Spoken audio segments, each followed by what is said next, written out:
Hi, my name is Rob Moore. I'm a first year full-time MBA student. A bit about my background. I studied classics at Oxford University. I then spent 5 years as a British Army officer and 1 year consulting in the City of London.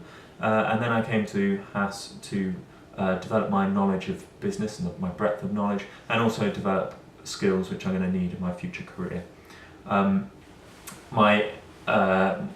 My aim for the MBA when I come out, I'm hoping to join a small or medium-sized company which is using a new technology to satisfy a basic human need. The reason I'm taking this class now is because I'm currently co-chair of Launch, which is a startup accelerator, and I'm going to be talking to a lot of different audiences and doing a lot of public speaking, so I want to become a lot more effective in my role. But in general, I don't feel like this is an area I'm strong in, and so I want to develop my abilities and improve my confidence all round.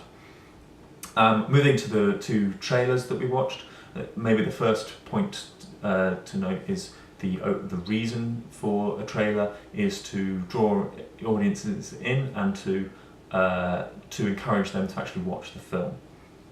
My reaction initially to both trailers was positive. I was drawn in. I do want to see the film. It's portrayed an overall story of rebellion and the underdog succeeding against all odds, which really appeals, and I thought it sounded interesting and I'd like to see it. In terms of differences between the US and international trailers, I'd highlight three which I noticed in particular. The first one is setting the context and narrative. So in the US one, I think a lot more of the context is assumed to be understood of the audience. The trailer runs in a sort of narrative flow, so it seems to follow the same sequence of events that I imagine you see in the film, and most of the explanation is done through voice recordings from the actual film itself. Whereas the international one, certainly at the start, a lot of the scenes shown seem to be a bit out of sequence, and they also have a lot more text to set the context. And I imagine they do this because they assume international audiences know a bit less about the context and perhaps don't know the band, but also perhaps to help people for whom English is a second language, and they're having the text and the voice together will probably help them follow what's happening on it a bit more closely.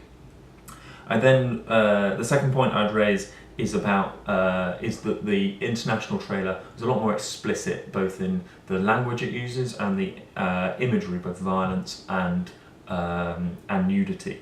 And I imagine that would either be because US audiences are deemed to be more sensitive to those sorts of things and might be put off, or perhaps US censors might constrain where they can show the film. And finally, I'd talk about the racial element depicted. I think the US trailer showed the racial element a lot more. There's a scene where the white agent confronts the police about harassing his black clients, which isn't shown in the international version, which portrays a much more generalizable story of rebellion against authority. And so I think the racial situation in the US means that that might appeal more to US audiences portraying that side, whereas the rebellion against authority is a much more universal story which could appeal to international audiences more broadly.